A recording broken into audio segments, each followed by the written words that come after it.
नमस्कार। उम्मीद करता हूँ आप सब लोग अच्छे होंगे। मेरा नाम है कृष्णा शुक्ला और डेली शो में आपका स्वागत है। जैसा कि आपको पता है, डेली शो में कोई ना कोई टॉपिक लेकर उसके बारे में विशेष जानकारी देता हूँ। तो आज की टॉपिक है मोह और माया।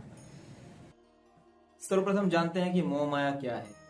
ठीक है, संसार में किसी चीजों से लिप्त हो जाना, यानी कि जैसे भोग विलास में लिप्त हो जाना।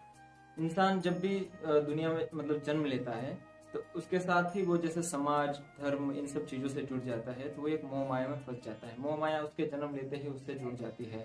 तो संसार के भोगों में, संसार के सुखों में, संसार किसी स्थान में, किसी स्वाद में या किसी इंसान से जब वो लगाव रख लेता है या फिर बहुत ज्यादा गहरा लिप्त हो जाता है, तो वो मोह माया के अंदर फंस जाता है। जबकि दुनिया में सब कुछ नश्वर है, एक ना एक दिन सब कुछ नष्ट हो जाने वाला है, क्योंकि ये शरीर भी है वो खत्म हो जाएगी। तो आत्मा जो है वही एक अमर है, वो सिर्फ परमात्मा से जुड़ा हुआ है।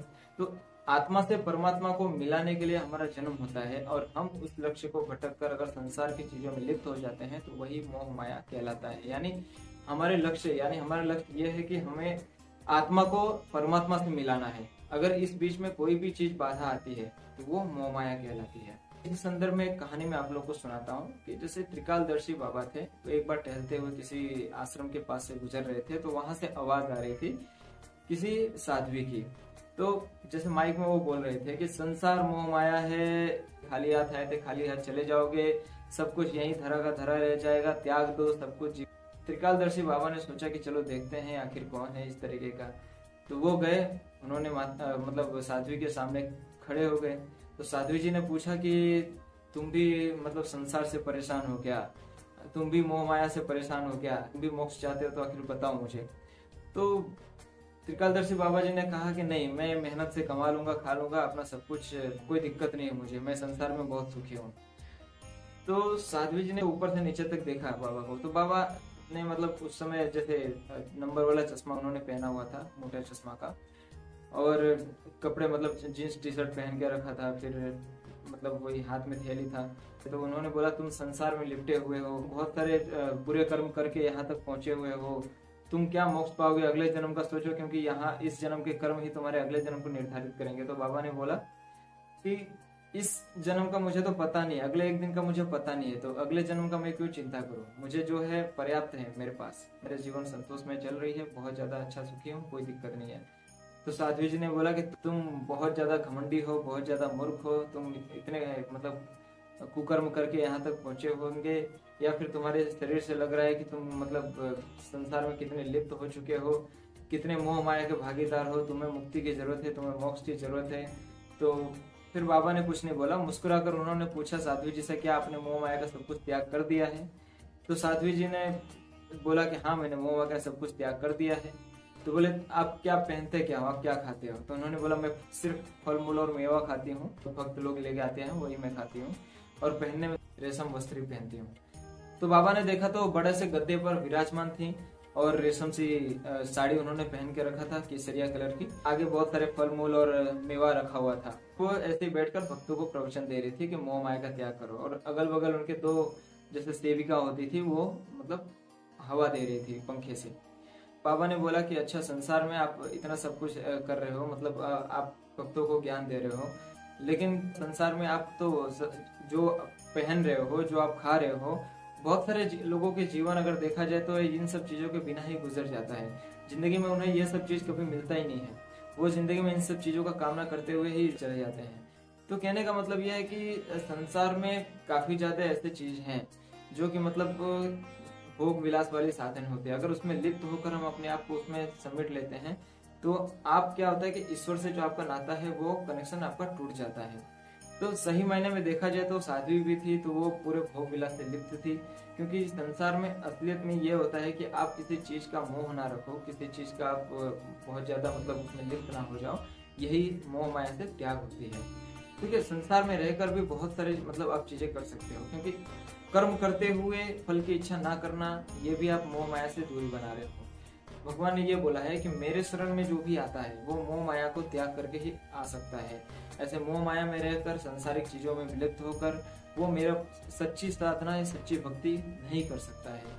तो आइए जानते हैं कि मोह माया और ये इन सब चीजों का त्याग कैसे हो सकता है। देखिए संसार में आप जो कुछ भी कर रहे हो करते रहिए, कोई दिक्कत नहीं है। आप जी रहे हैं जैसे भी जी रहे हैं, किसी भी तरीके से आप अपने कर्म करते जाइए, पर मन में फल की इच्छाओं का रखना यही मोह माया होता है। यानी उन सब चीजों का भोग विलास करना बहुत ज्यादा, फिर क्योंकि हर एक चीज का एक बैलेंस होना बहुत जरूरी है लाइफ में। अगर आप किसी चीज को बैलेंस नहीं रखते हैं तो वो आपके लाइफ को प्रॉब्लमेटिक कर देता है। शरीर हमारी 75% पानी और 20% कार्बन और बाकी सब नाइट्रोजन, इन सब चीज़ों से बना हुआ है, फास्फोरस, कैल्शियम से। तो अगर इन सब चीज़ों में किसी भी चीज़ की अधिकता यानी कि ज़्यादा हो जाता है तो हमारे शरीर में बहुत ज़्यादा विकार पैदा हो जाता है। कैल्शियम का भी ज़्यादा होना, नाइट्रोजन का भी ज़्यादा होना या फिर पानी का ज़्यादा होना, वो भी हमारे शरीर में विकार को पैदा करता है।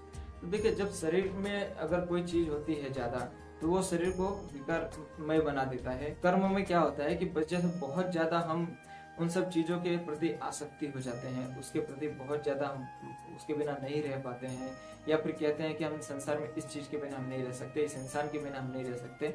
तो यही एक मोह माया का भाग होता है। तो ईश्वर और इंसान मतलब दोनों के बीच में ये मोह माया का जाल इसीलिए बनाया गया ताकि वो परीक्षा ले सके। ईश्वर सरोवर के उस पार खड़े हैं और भक्तों से कहते हैं कि तुम इस सरोवर को पार करके तुम मुझ तक पहुंचो। और सरोवर ही होता है वो मोह माया का जाल, जिसके अंदर इंसान विलुप्त हो जाता है, यानी कि डूब जाता है मोह माया के संसार रूपी सरोवर में। तो अगर आप चाहते हैं कि सरोवर को पार करें तो उसके लिए सिर्फ आपको कुछ नहीं करना है, तो संसार में रहकर ही आप अपने मूल कर्तव्यों को जानिए, यानी कि अपने कर्म को करते जाइए। कुछ ऐसा कीजिए कि जन कल्याण हो, माता पिता की सेवा कीजिए, अपने कर्तव्यों का पालन कीजिए। सोचिए कि संसार में आप क्यों आए हुए हैं। तो साधना और भक्ति से ही इन सब चीजों को प्राप्त किया जा सकता है। तो मोह और माया, देखिए मोह माया यानी सिर्फ पैसों तक ही सीमित नहीं है, वो सारी चीजें जैसे स्वाद होता है, भोग विलास होता है, इन सब चीजों को लिप्त होना, इसके बिना मैं नहीं रह पाऊंगा, या फिर इसको नहीं लूंगा तो मेरा ये जीवन नहीं चल सकता है, इसके बिना मेरा जीवन अधूरा है। तो ये सब चीजें सोचना ही मोह माया होता है। संसार में आपको ऐसी बहुत सारी उदाहरण देखने को मिल जाएंगे जो कि मतलब मोह माया में विलुप्त हुए हैं। बहुत सारे मतलब क्या होता है कि भोग विलास होने के बावजूद भी वो लोग दुखी रहते हैं, बहुत ज्यादा वो लोग कमाने के बावजूद भी दुखी रहते हैं। तो वो होता है मोह माया होना। क्योंकि अगर इंसान पैसों से ही सुखी होता तो आज जितने भी लोग मतलब पैसे वाले हैं वो आज लोग मतलब अपने आनंद में अपना जीवन व्यतीत करते हैं। लेकिन सबसे ज्यादा शिकायत जिंदगी से उन्हीं को होती है जो लोग सबसे ज्यादा मतलब रईस होते हैं या पैसे वाले होते हैं।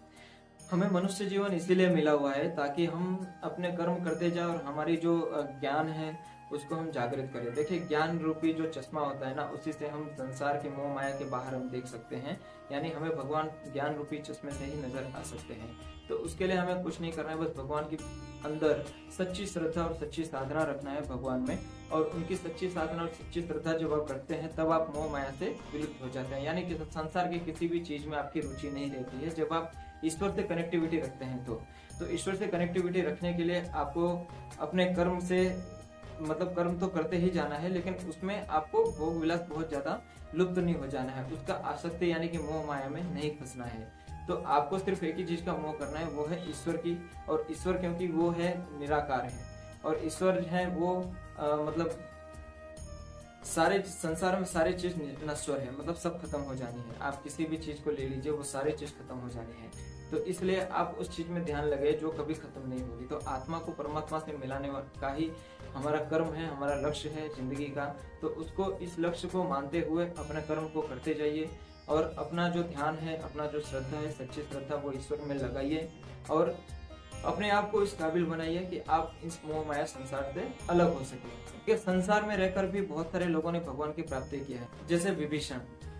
रावण के मायावी लंका में भी रहकर उन्होंने श्री राम का हमेशा ध्यान किया और श्री राम उनको लास्ट में मिल ही गए। इसी तरीके से प्रहलाद, असुर थे हिरण्यकश्यप, लेकिन उनके पुत्र होने के बावजूद भी प्रहलाद ने भक्ति किया और इस तरीके से उन्होंने भगवान को प्राप्त किया। मीराबाई ने भी मतलब संसार में रहते हुए ही भगवान की भक्ति किया, भगवान में अपने आप को पूरी तरह से समर्पित कर दिया, जिसकी वजह से उनको भगवान की प्राप्ति हुआ। तो ऐसे बहुत सारे उदाहरण हैं जो कि मतलब भगवान में अपनी सच्ची श्रद्धा दिखाई और संसार से बहुत ज्यादा मोह और माया नहीं रखा, तो उन्होंने इस तरीके से भगवान को प्राप्त किया। तो उम्मीद करता हूँ आपको ये वीडियो पसंद आया होगा। ऐसे वीडियो पाने के लिए आप इस चैनल को सब्सक्राइब कीजिए, वीडियो को ज्यादा से ज्यादा शेयर कीजिए, अपना प्यार और सपोर्ट बनाए रखिए। मिलते हैं अगले एपिसोड में फिर एक नए मुद्दे के साथ, तब तक के लिए धन्यवाद। Thank you.